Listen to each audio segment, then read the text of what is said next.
So you've been waiting on it, and here it is. And before we get into it, I have to say this: they are dangerous. They can potentially kill you or seriously harm you. Not only you, but animals as well. If you're going to go into the woods, you're going to practice building these things and setting them up. Make sure you dismantle them completely before you leave. Do not leave these things set up unless you are in a survival situation. If you leave them up, somebody who doesn't know that that's there can become walking through, and they can trip it, and they can get seriously hurt or even killed because of it. And likewise with people's pets and other animals. With that said, let's get to the video. So before I get into demonstrating the construction of these types of traps, there's one point I want to make clear. These spear traps, and they use tripwires, are really effective if you use them in a man-drive method. So how you would do that is you would find an area that has a lot of game trails. It's fairly thick with a lot of funnel points. And you would set as many of these traps as possible in these funnel points, and you'd let them sit for a little while, and then you'd come all the way around the back, as far away from those traps as you can, and you would push the game to those traps. Make as much noise as you can, scream, holler, beat on some trees, throw some sticks. You know, be a madman. We all want to be one every now and again, right?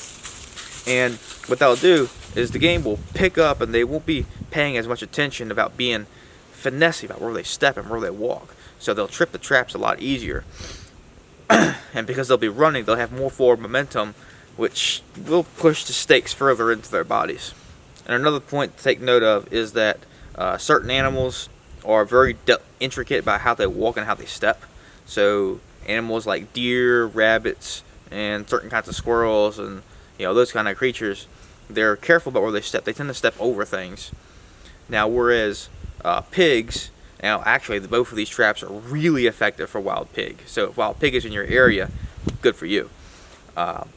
They just kind of bulldoze their way through the woods and just push through stuff. So if your target animal is not going to push through stuff, this trap probably won't work unless you are going to man drive them into the traps. So let's get to talking about the traps. So I've already constructed this. This is going to be the actual spear spring. So for this trap, you're obviously going to need the spring, and I'm using bamboo today, but you can use any kind of springy wood as well. And same with the spikes. Again, bamboo, but you can use any kind of wood, preferably hardwood.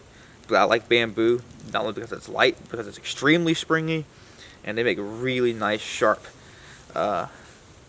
stakes. Now, a tip to make these stakes stay on there really good is if we look right here. So if we look, we can see where I've actually carved little knocks here, and these are little flat areas.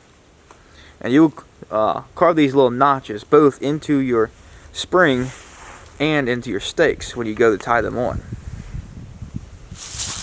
And when you do it like that, the stakes will stay in line a lot better, especially when they're under load, so they don't twist up as much when they hit something.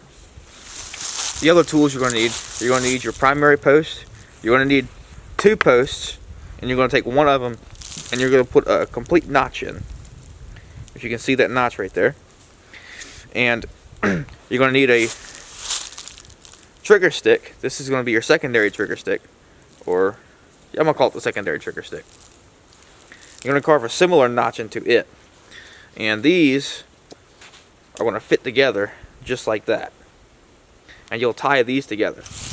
And next, what you're going to need is you're going to need this little toggle, and taper that end off right there into a chisel point. I like a chisel point, and just a little bit of string attached to it. Not a whole lot, but you'll see why in a moment. And once you've tied your spring stick, I had forgotten to press record, and I thought that I had pressed record to note these couple of things.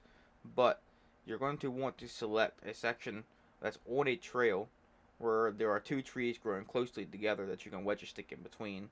Otherwise, you'll have to insert 4 pegs close together into the ground and tie them very tightly. The con to that is that if you don't push them deep enough into the ground, they will twist and your spring will lose pressure. Onto your tree, you want to wind it back. Now, our trail, we'll say our trail is running completely parallel with me and the camera, so it's running straight through here. We're going to pull this back as far as we can, not to risk breaking it. And we'll say right about here is about where we can pull it back to, just behind this tree here. So this is where we're going to set our first set pole, deep into the ground as we can, because this is going to be holding the pressure of the spring. Now what we're going to do, we're going to tie our toggle onto the base post here. And the way the trigger is going to work, our spring pole is going to be in here, and this is going to lock against that notch that we made. So our trigger is back here. We're going to take our next post. When we pull this back, like we're setting it, right about here is where it's going to have a lot of power, a lot of spring power. So what we're going to do is we're going to take our second post and we're going to put this here. We're going to tie our tripwire here, but the first thing that I'm going to do is a modification. I've seen this trap in a lot of videos, and one of the things I didn't like is that they would set the tripwire directly in line with the trigger, which is all the way back here. So your prey would set the tripwire off way too soon. So this is where my modification comes in. We're going to take a small little stick here. We're going to shave all the bark off. And then what I'm going to do, I'm going to carve out a little section. And this is going to be where the string can rest. We're going to make this as smooth as possible. So we got this a little bow right here in the wood. We're going to face that away from this pole. I want to stick this in the ground almost directly parallel to our pole here. Now we're going to tie our line, our tripwire, onto our pole, and we're going to run it around that little nook that we made, and then back up to here where our trigger is. And we're going to give it a little bit extra slack, and we're going to cut it. And then we're just going to make a simple fixed loop.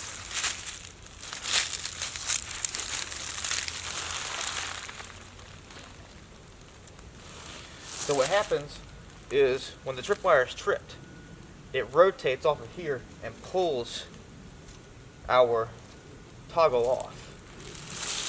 So at this point, you want to make sure that you are behind the strap 100% of the time, because when it trips, this thing can kill you or seriously injure you. So now we're going to bring this all the way back. We're going to take our toggle and wedge into that hook right there. And I like to make sure that it works before I put too much dedication into setting it. Now we're going to get our loop in our hand and nearby. Our loop is going to go over this trigger stick here with the chisel on it. And then this toggle is going to go into that notch and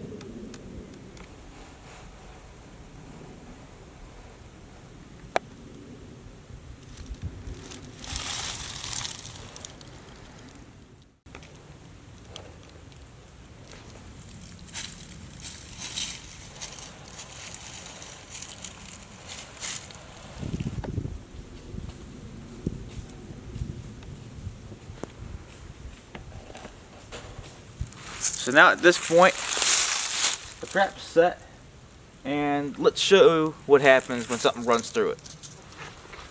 What ends up happening is they come running blazing through here, and when they get to the point of this tripwire and they push it, it pulls the toggle out,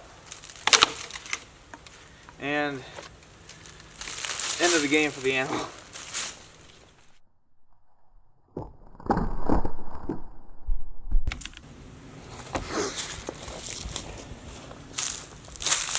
So with that said, guys, This is a really dangerous trap. If you've ever seen Rambo, this is almost exactly what was used.